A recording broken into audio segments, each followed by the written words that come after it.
Thank you for tuning in and welcome back to the Andrew Finney Show, where we help you make sense of real estate. And I really appreciate you being here. Just a few things up front. If you want to hit me up during the chat, you can go ahead and chat your questions into me. We'll go ahead and lead in with last week's comments that came in over the past 7 days. So let's go ahead and get right into it. So the first comment came from Matt Nelson, who was watching 7 epic home buying hacks for a seller's market. He said, lots of laughs, dude. Did you make those sound effects, or is that like my real voice, right?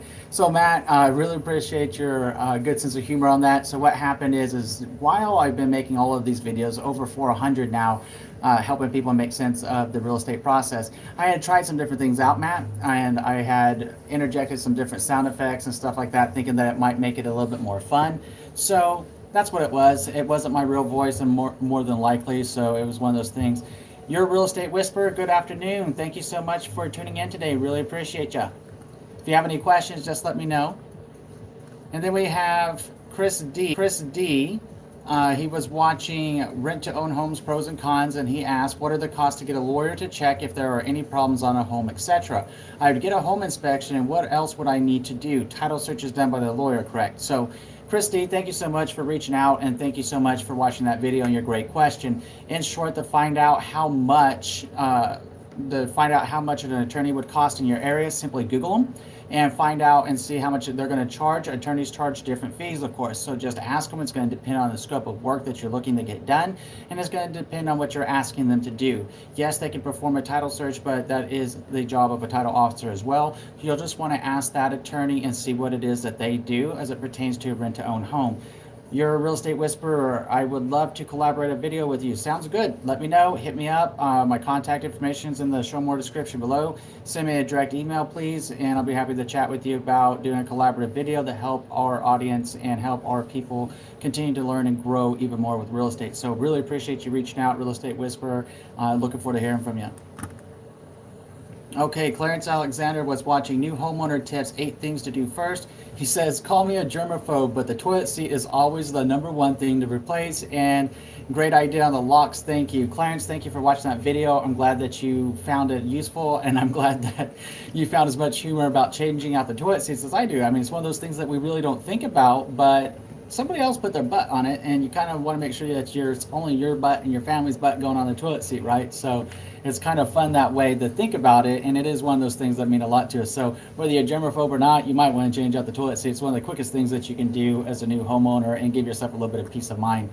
Then we had David Dietring that was watching last week's Making Sense of Real Estate with Andrew Finney, and he said, Andrew, thank you for answering our question. You make it so easy to understand the process and what to do and not to do.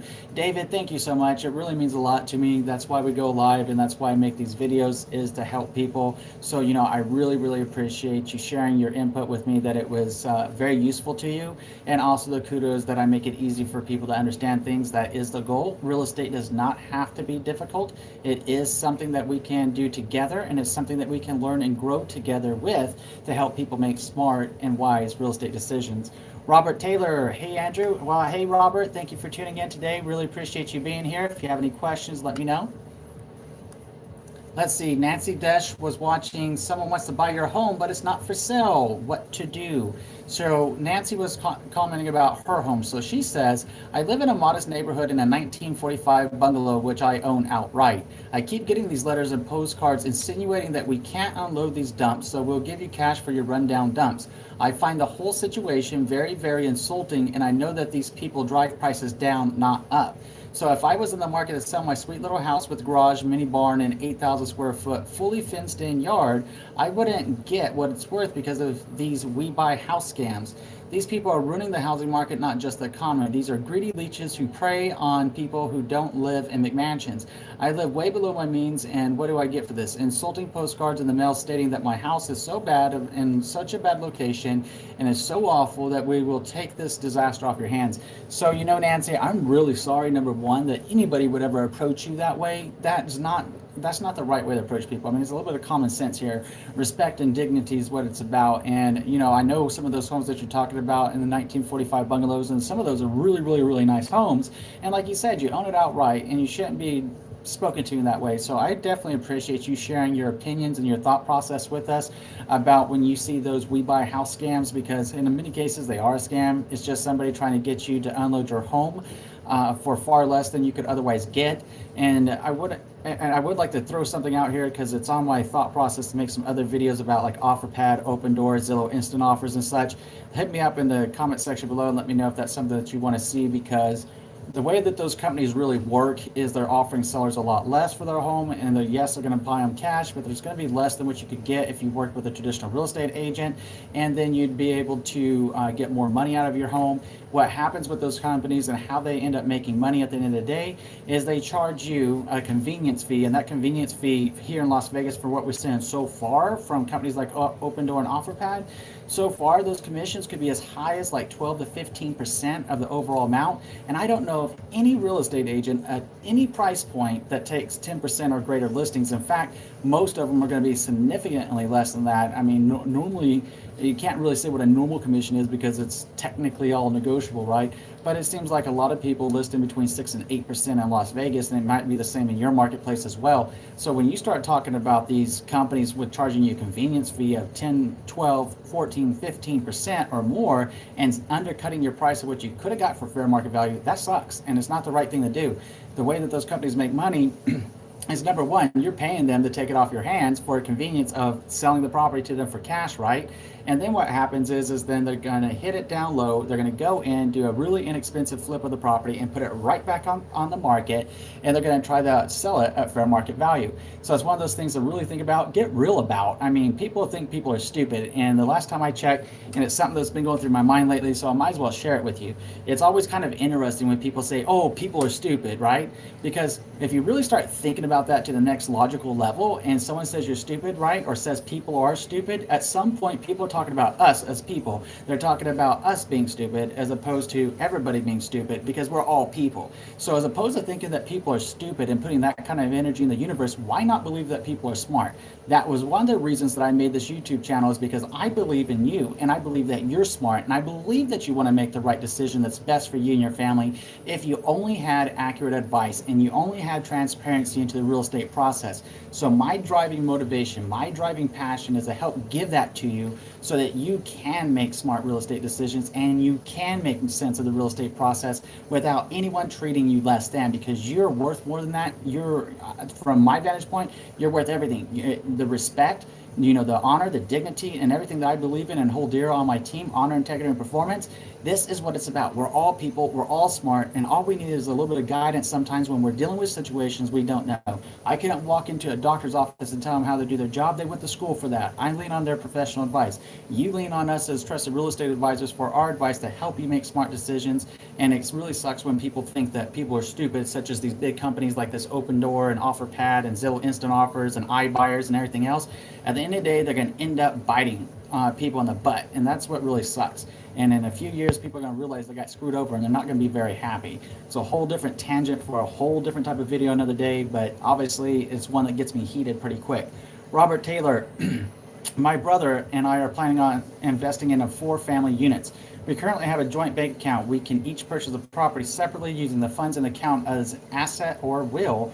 Both of us have to be on the mortgage. So will both of us have to be on the mortgage? Okay, so that really depends, Robert, on how you want to do that. You guys can both be on title and one of you guys be on the mortgage. It really depends on how you're going to structure it and what you want to do. You don't both have to technically be on the mortgage. One of you guys can be on the mortgage for one property, another you can be on a mortgage for another property, and both of you can be titled on the same property as joint tenants of the property with perhaps rights of survivorship or however you've structured your LLC and business. That's a great question for a title officer in your city. It's also a great question for a local loan officer in your city. Just to clarify the points of how they normally do that kind of stuff, share with them what you're looking to accomplish and what your intentions are, and they'll share with you how best to approach that, okay? It's a really good question though, Robert, and I'm glad that you brought it up. Thank you so much. Super Bri 31 says, I really enjoy all your videos. After watching tips for getting a lowball accepted, A lowball offer accepted. Super Bri 31, thank you so much for tuning in. Really appreciate your kudos. Always love to hear from that. So I'm glad that video helped you out. Cherrie was watching 3 common real estate scams affecting millions of first-time home buyers and says escrow shouldn't be allowed at all. If people had to pay property tax bill twice a year, their heads would explode. People will be more contentious about government waste and bundle those houses with car insurance. So, Cherrie, I really appreciate you watching the video. And hi, Bri Wiley, thank you for being here. Cherrie, I really appreciate you watching the video and sharing your thoughts with us about escrow. The point of escrow is so much more than an escrow impound account. What escrow does is they verify that the title that you're going to receive on that property is actually free and clear of liens and defects, and that anything that needs to be done to transfer a free and clear title to the incoming buyer is done. So they do a lot more than just setting up an escrow account. An escrow account, as it's set up as part of a mortgage, the reason that people oftentimes choose to ensure that they have their property taxes is in there is because if one of the things that you see a lot on the real estate side on a preliminary title report are unpaid property taxes. So what's the best way to help somebody make sure they're paying their property taxes is to impound that amount of the money and their homeowner's insurance into the actual escrow account in addition to their principal and interest payments for their home. It makes everything extremely easy for the majority of buyers out there, and normally simplicity in this regard when we're talking about our home is critically important to make sure that they keep a home and keep a roof over their head as opposed to being assessed with liens and late fees for not paying property taxes and stuff like that. Certainly I want to say thank you for watching that video, and certainly thank you for your opinion on the matter. Robert Taylor, you're very welcome. Thank you for the props there. Thank you, Andrew. You're awesome. Well, Robert Taylor, you're awesome too. Really appreciate you being here. Please just share this channel around with all your friends and family, to everybody know about it so we can continue learning and growing together. Maybe, who knows, one of these days, maybe we'll have 100 million people following this channel, and this live session would be really exciting then, right? Couldn't keep up with all the comments. It'd be a whole different level of excitement. So Matthias Schulze was watching 7 must-dos before buying a home, said great videos, but the soundtrack kind of takes away from the serious message I'm trying to get across. Matthias, thank you so much for bringing that up. As you might have noticed in a lot more of the recent videos, or at least ways in about the last 120 or 150 videos, the soundtrack is only on the intro and on the outro, and during the content, during the serious part, as you're mentioning, it's actually just me talking. So there's no music or anything involved there. That was a little phase that I was going through as a video creator, and something I was learning how to keep audience engaged, increase the watch time of the video so that people took as much from the video as possible to make well-informed decisions and knew exactly what they should do for their next step that was best for them after watching that video and considering it. So I'm really glad that you brought that up. I did get that quite a bit when I was doing that, so I stopped doing it. Your Real Estate Whisperer, you said lots of laughs. I use music. Whoops. Wow. It's how you use the music is the problem. So what I found, Real Estate Whisperer, just for reference, is if you have an intro music, you have an outro music, no harm, no foul. What people don't like is when you're talking and you have music going on in the background that's too loud and it interferes with what you say. So that's what I found, is audio quality is probably more important than even video quality, because people listen to this, and a lot of people that reached out to me for reference, Real Estate Whisperer, from around the country, a lot of people tell me that they actually watch me or listen to me when they're on their commute to work, and have been asked now to do podcasting. So I might look at that too, turning my videos into podcasts that help people if they just want to listen to it whenever they're here and there and everywhere, a lot like how I listen, and you probably listen to Audible books, right? So it's something to think about. We could definitely compare some notes on that Real Estate Whisperer and figure out how best to help people out. It's one of the things we can discuss in a collaborative video. Matt Leighton and I are also looking at doing a collaborative video. Matt Leighton's another trusted real estate advisor out of Alexandria, Virginia. Some of you may know him already. He has another really wonderful real estate channel that's geared towards you, the consumer, to help everybody make sense of real estate process and get the straight scoop. Robert Taylor, you should definitely do a podcast. Thank you, Robert. It's definitely going to be something I look into, because it has been something that has been coming up a lot. So whenever I start hearing from our community about what they want me to do, I typically do the best I can to start putting in the motion whatever you guys want me to do, and approach you on whatever platform is best for you and the method that's going to work best for you. The idea is to get the message across, and the idea is to provide you with the information you need to make great decisions. So Robert, I appreciate you essentially voting up on that one right here live, so thank you. Okay, was watching top 5 real estate scams. Don't get tricked. And let me tell you, you went on quite the dissertation. I don't know if I'm going to read out this whole thing, but I definitely appreciate it. What I really liked that did is he gave a real world example of a real estate scam that he has been approached with, and gave suggestions underneath that comment of that video, top 5 real estate scams, don't get tricked, about how to best to identify them and what he does whenever he's approached. So I'll go into this when he was making a comment about when a scammer responds to inquiries. Usually the email will go something like this. He'll say, hello, I'm so happy that you're interested in my house. My name is blank, and I am the owner of the house. He says, which is a red flag, and it is, because why would an owner of a house tell you that they're the owner of the house? Kind of a moot point, right? I'm not working with the property manager. My job transferred me to Texas, so I'm looking for someone who will care for my home as if it is their own home. To apply for the home, please respond with the following information. They'd be asking for your name, address, and social security. Nobody should ever be asking you for your social security number unless it is a bona fide and licensed local loan officer or title company. So anybody that asks you in the course of doing business, whether it's a buyer or seller for a social security number, wrong, automatic red flag, turn it down and report it to the FBI scam page, which I should have probably had that link on that, as well as where to report those kind of things. So hopefully they can stop it. Don't need to get anyone hurt there. So really appreciated everything that he went into on that. If you want to check out that comment, again, it was on the top 5 real estate scams. Don't get tricked. And our viewer is I am. So, okay, Clarissa Lamas was watching Buying a House, Knowing When to Walk Away.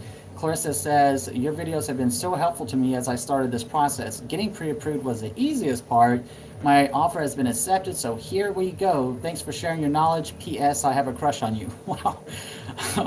Okay, every now and then you guys hit me and I read these comments live and you take me back. You get me speechless for a moment. So Clarissa, thank you. If you got a crush on me, I hope you're enjoying the videos. And I'm so happy for you guys and getting your offer accepted, and wishing you guys the very best. Let us know how that works out for you, and I hope that everything works well for you and yours, and having a very smooth closing process. Okay, Linda Vargas, hello from New Hampshire. Thank you for being here, Linda. I really appreciate you. You're a real estate whisperer. That's so funny. You're blushing. Yes, I am. Yeah, it will get me blushing a little bit. I didn't anticipate it, and there we go. I just read it live, and it hit me right off the spot, as organic and live as it really gets, right? Brandon Mendoza, real estate agent. Andrew, you're a handsome devil, you. Well, appreciate you, Brandon. You know, everybody's handsome and lovely here today, too. Appreciate the positive mojo and the energy out there, and appreciate you being here, Brandon. Brandon, I would like you to remind me where you are in Texas. I had somebody asking me about an agent in Texas the other day, and I didn't remember whether you were in Austin or in Houston. So if you'd be so kind as to remind me, I might have somebody for you to get in touch with from our community that was asking me for an agent in your location. Okay, Edith Henson. Thank you, Andrew. That was very helpful after watching 7 Must-Dos Before Buying a Home. Let's see, Leonard Martin was watching Building a New Home, 5 Tips to Save Money, and he said that, in his opinion, it sounded more like a promotion for buying from a builder cookie cutter house instead of showcasing the pros and cons of builders and custom homes. So Leonard, I really appreciate you bringing that up, and one of the points I would like to make is that video was not about pros and cons in between, as you called them, cookie cutter builders and custom builders. It was essentially just giving you ideas and ways to save money. So it is something that people would have for thought process. If you would like me to do a video about pros and cons of custom builders or cookie cutter builders, then I'm happy to do it. In fact, I'll probably start preparing content for it and go ahead and get that done whenever we're ready. Okay. All right. So we're going to put Isaac Clarke in timeout. So Isaac Clarke, we don't need those kind of messages coming in with politics or religious endeavors. All we are here to do is help people make sense of the real estate process, not to promote your own agenda, political or religious or what have you. Just something to think about, because I will, if I see that, you're off really fast. Okay. Robert Taylor is asking, do you have an opinion on whether a home inspector licensee or a real estate appraisal license would be more beneficial for a person looking to buy, rehab, or hold real estate? I know there are some overlaps with both professions. Okay, So, Robert, that's another really good question. I have seen some real estate investors that choose to get a real estate license just for the vantage point of knowing more about what to look for, an appraiser's license to just to know what to look for. You can also just sit in on education courses, or by watching my channel, watching, specifically if you're an investor, a channel that you may know about already that you would really enjoy if you don't, is Bigger Pockets, biggerpockets.com. They have a tremendous amount of information out there about that, and different things that you wouldn't necessarily have to get a license and pay all the fees and dues that come along with holding these kind of licenses. So if it's something that you just wanted the education, then it would be an opportunity to learn more at biggerpockets.com, partaking of their forum. There's another real estate investor website that I really like called Ideal Real Estate Investor, or Ideal, REI. They have a lot of useful links and e-downloads available as well. I have talked about both of them in different videos that I make on Saturdays, which is a real estate investing series. So if you want to go through that playlist, it's on, and you go on my channel, it's right there on the top where it says real estate tips and tricks. You scroll all the way to the right and it'll say real estate investing. And in that one, you'll have all the videos I've made about real estate investing, along with all of the links that I've made available as well. So, I mean, my opinion essentially is you need to do what's best for you. Whether it makes sense for you to be a home inspector and know what home inspectors are looking for, or whether you want get a real estate license. It just goes down to the intent. Getting a real estate license means that you can execute the real estate if that makes it something more helpful for you to be your own buyer agent as a real estate investor. That might be something that fits your business model or not. It's just something to think about, because with that comes increased liability on the transaction for you. So it's something that you would really need to think about how you wish to proceed with that. It is a wonderful question. And what I would like you to do, Robert, is keep us posted of what you and your brother decide to do with those 4 family units that you're purchasing, and also how you guys decide to structure that business as far as your investing is concerned, so that we can help other people with similar questions learn and grow from your experiences, okay? If you'd be so kind of do that, I'd really appreciate it, Robert. Linda Vargas, my husband is having a bit of trouble giving money up front for taxes at closing. He said we are not even in the house yet. So that's a great point, Linda. So when you're looking at the upfront money for taxes at the closing, essentially it's an impound account and it's going to your favor anyways. You close in October, yeah. So perfect. So when you're looking at upfront taxes, what happens is you're getting 2 months prepaid upfront. In some cases, you get a year of the property taxes paid up front. What is very important to note when we are talking about buyer closing costs in specific is exactly how those buyer closing costs break down. I've done an exhaustive video breaking that down underneath buyer closing costs, which you should know. The reason I bring that up, Linda, is it really benefits you, the buyer. So you have to think about it. If you're closing in October, when did the lender tell you that your first mortgage payment is going to be? It was probably not until the middle of November, if not December 1st. Why is that? It's because you have prepaid through your buyer closing costs at closing 2 months of your mortgage being your principal, your interest, property taxes, homeowners insurance, right? So because of that, that's why the real reason you don't have your first note isn't due until a month and a half to 8 weeks later, 2 months later, is after you close, is because it was impounded up front. Property taxes are one of those things that are critically important to make sure that they're paid for up front. So if it's something that you guys want to buy a house, it's just very standard practice across the board to have that done. You do probably have that option if you chat with your loan officer that you're working with, of making sure the minimum reserve is met for the purpose of closing, and then ask them if you guys can pay that at a later date. Best practice is definitely to just pay it out at the closing, so it's already paid for, Linda. It's between you and your husband and between you and your loan officer how you want to proceed on that and what your options are about that. Please reach out to your loan officer and chat with your husband about it. It would definitely be much more prudent just to pay it. And just to be honest with you, it's going to benefit you at the end of the day. It's got to be paid either way. Robert Taylor says, will do. Thanks again. I look forward to hearing back from you, Robert. Thank you. Christine C. Was watching how mortgage rate locks work, and she comments, I think a video on 2-time close when building and a 1-time close when building could be informative. So Christine C., I got to be honest with you, I'm a little bit confused by your question on that.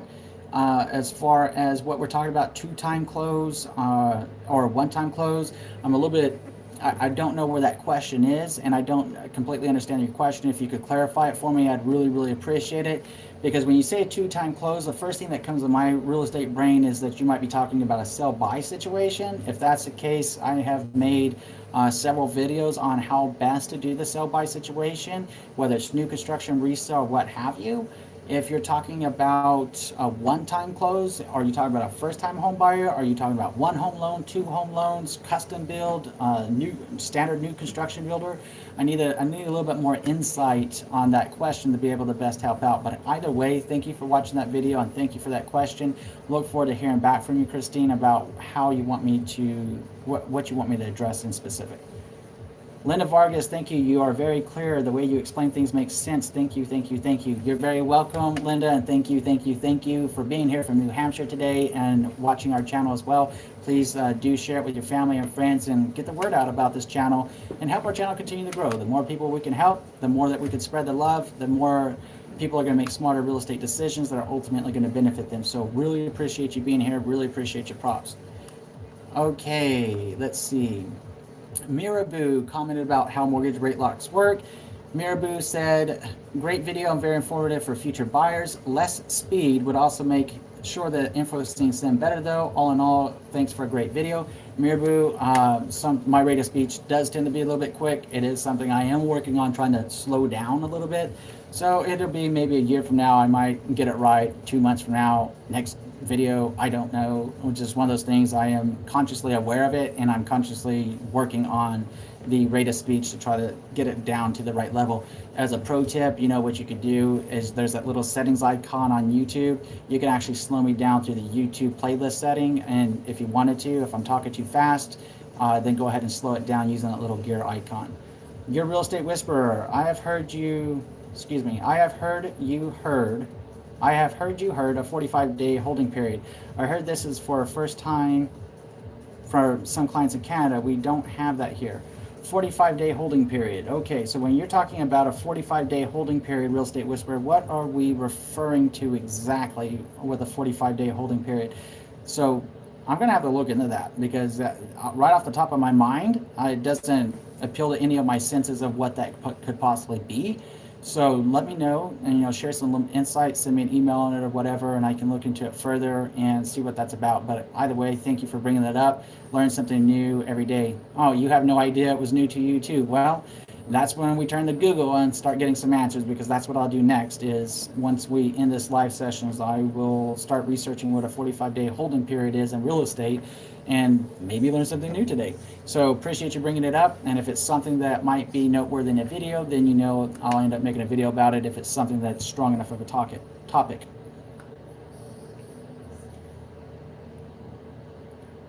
Okay, MrBklynTrini. I'm purchasing a house with tenants on a month-to-month lease with low rents. Should I close after the seller notified tenants to vacate the property? In New Jersey, you need a 60-day notice. So that's a really good point. Now, that really depends on what you want to do. If it's being rented out too low and you want to write it into a condition or contingency of your purchase agreement, then maybe the rent's too low for you for it to make any sense, then you'd write it in just as that, a contingency to the agreement that the seller must have the tenants out. Now, obviously, it's going to depend on tenant law and tenant rights and the area that you're purchasing, and also where they are. Now, you did say month to month, so I appreciate that insight. If they're truly month to month, and depending on how long this is going to be, or if you wanted to write out a longer escrow period, then it's that if you wrote it into a contingency in a contract that the seller must give the 60-day notice up front and they must be vacated, the tenants must be vacated upon closing, that's something that you can absolutely do. It's just about terms and negotiations and putting deals together. So if that's something that you really want to do, you think you can get more rent from tenants, then you got to do ultimately what's best for you and your business, and do what's best for you and what you're looking to get out of the property and your investment.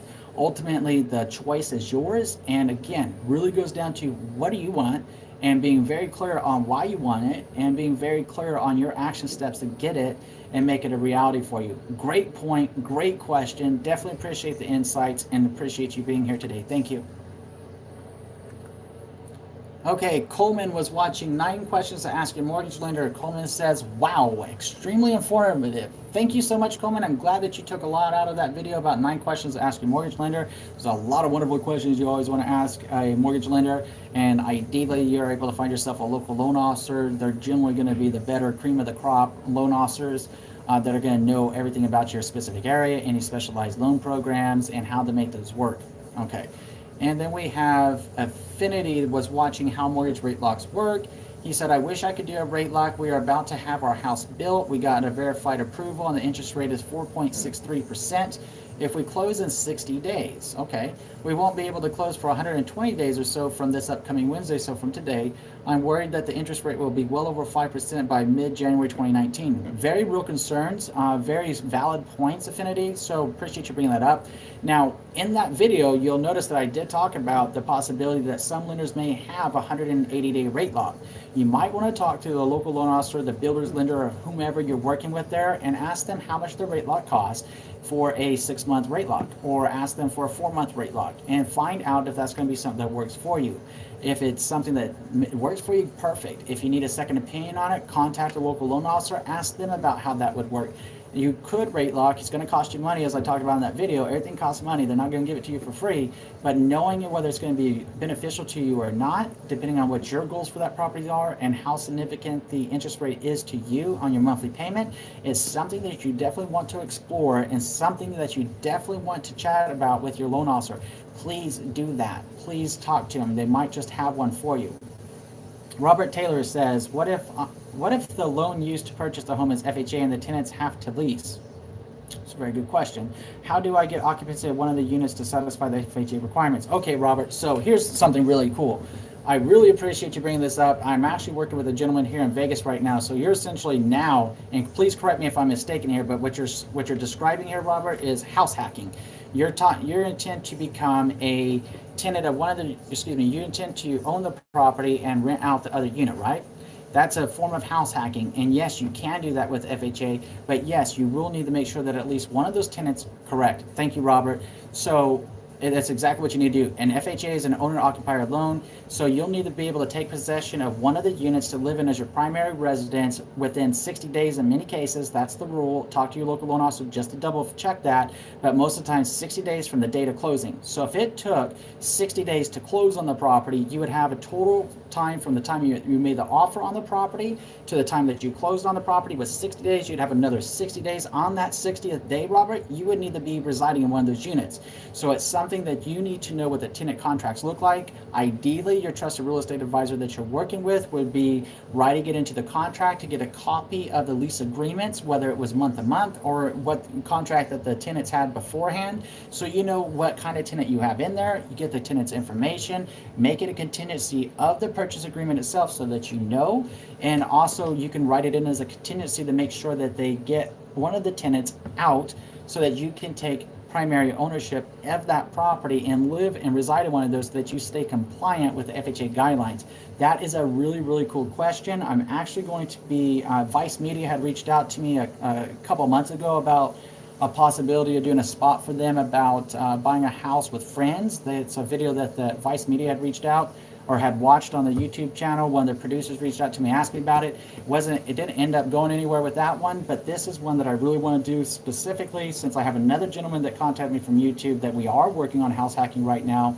I'm going to be reaching out to the producers and see if they want to do a spot on Vice Media about house hacking and how it works, and kind of do a video series with this gentleman going through the house hacking process from beginning to finish and everything that he's learning in the process, the real questions that he has that come up, because he's also using an FHA loan just like you, Robert. So if that's something that you want to see, definitely hit me up, because I am definitely looking for, especially for the families here locally that contact me from YouTube, I'm definitely looking for the ones that are willing to actually get on the camera and go through the home buying or home selling process with me so that we can kind of document it, and maybe some of them will be live, maybe some of them will be recorded, but either way give everybody more transparency into the process of how it really works and give everybody a better understanding of different types of transactions, different type of loans, and different types of negotiations and what we deal with here.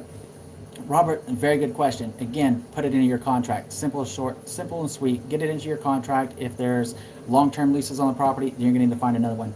That's what you're going to have to do. Okay, so MrBklynTrini, what about their security deposit or responsibility of damaging property? So that's a really good point, MrBklynTrini. What happens with that is that you should actually get the security deposit whenever you close on the property. So that's, again, something that you want to talk about with your trusted real estate advisor, and make sure that they're addressing all of those little widgets that you're asking here today. Make sure that they're addressing it in your contract, and make sure that you have an answer prior to moving forward on that property, so that you understand what's going to happen when you close on that property and you're the new landlord. Okay, it's a very very good point. But technically, you should be getting a security deposit back or getting it transferred to you, and then depending on the condition of the property, then that's whenever you and that tenant would either, you'd give the money back to them, a portion of that money, or what have you, right? Then it's between you and that tenant as the new landlord. So Andy Cow, hey Andrew, glad to hear. Sorry. Andy Cow says, hey Andrew, glad to be in your live stream again this week. I got another question for you. I have a decent credit score and just signed a new construction. Delivery date closing is February, March 2019. Should I pay off some minor debts like $10,000 before closing, even if I have enough total cash to close in February? So Andy, that's a really good point, and it's an outstanding question. I'm glad that you brought it up today. What you want to do is actually have that conversation with your local loan officer, and here's why. As you may have seen in some of the videos I made about credit scores, doing those kind of things can actually damage your credit score, or it can benefit your credit score depending on your circumstance. You say that you have a decent credit score. I have seen it in this last year alone where a buyer had a decent credit score, paid something off thinking that it was going to help them, and it actually damaged their credit score so that they could no longer close whenever the soft pull happened right before the closing. It was a very, very unfortunate situation, and it was one that could have been avoided had they had this conversation that you just asked me about with their local loan officer. So in short, please reach out to your local loan officer, ask them about that before you do it. Since you do have enough total cash to close before February, it doesn't sound like the cash aspect is going to be an issue for you, but the credit score issue could be an issue. So talk to your local loan officer about that. A very good question to bring up today, Andy. Thank you so much. Your Real Estate Whisperer, you said you sent me an email. Thank you. I'll check it when we get off of the live session, and I'll respond back to you. Thank you for doing that. MrBklynTrini, what's the best way to get a house inspected with tenants? How can I communicate with tenants to know the best schedule for an inspection? So, MrBklynTrini, a lot of these questions, or obviously all your questions, are fantastic. But whenever you're talking about the best way to get the home inspected with tenants, what you have to do is you have to have a trusted real estate advisor writing these things in as additional terms and clauses into your actual purchase agreement. Whenever we have tenants and property here, and I represent buyers purchasing them, whether they're investors, primary owners, what have you, right? I always write it into a contract that home inspection must be allowed, and the seller must give appropriate notice, because the seller is the current landlord. They must give appropriate notice for your state law. And how that works here in Las Vegas, Nevada, it's as little as a 24-hour notice. I generally like to try to give people more notice than that, anywhere between 3 and 5 days, because these are dates that we're able to plan for very easily in the real estate cycle. So I normally like to say, hey, guess what? We'd like the home inspector to come out in 5 days. Please notify your tenants right now. And I have that conversation with the agent, and I ask the agent to have that conversation with the seller so that they're notified and no one's got their feelings hurt about what's going on in that process during that time. It's a great question. You can absolutely get it inspected. Just appropriate notice must be given beforehand that's pursuant to your state law. So make sure you're working with your trusted real estate advisor about that. How can you communicate with tenants to know the best schedule for the inspection? You're not going to communicate with the tenants until they become your tenants. It's all going to be on the listing agent and on the seller of that property to communicate directly with those tenants.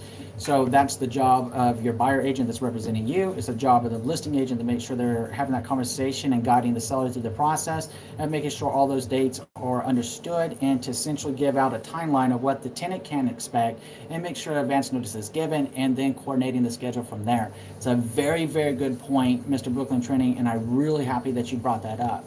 Derek Jones, what exactly is a consumer explanation letter? Okay, so Derek, give me a little bit of context. What are we talking about here? Consumer explanation letter. There's so many things that go through my head at any given moment about things I've made in videos. Consumer explanation letter. I'm assuming that you're talking about something to do with credit scores. Is that right? And it might have something to do with your local loan officer asking you to explain maybe a certain kind of debt, a certain type of payoff or something like that. If that's the case, then it's very simple. It's just that. Well, why did you incur the debt? What was the purpose behind incurring the debt? Or, you paid this off. Explain why you paid it off now. I mean, it's just very, very, very basic stuff. And it's just what it sounds like, an explanation of whatever is being requested about. It is a good point. From time to time, underwriters will bring this up and ask you for these things. Matt Nelson, hey Andrew, just got my home loan commitment yesterday for an FHA loan. I got about $4,000 gifted to me from my dad to pay back taxes. I just got an email where the underwriter is asking. Okay, so you got another message it looks like coming in. What are we, okay. So let's wait for Matt's second part of his message to come in. First of all, Matt, thanks for being here. And secondly, Matt, congratulations on your FHA loan commitment letter. And congratulations on getting some money gifted to you as well. That's really, really cool. It's going to help you in the home buying process as well. Okay.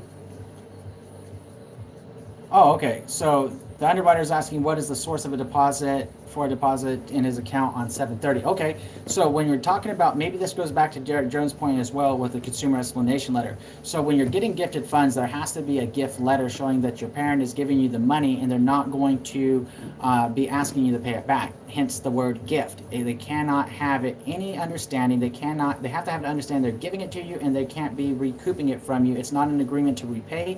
It's not a loan. It's a straight out gift.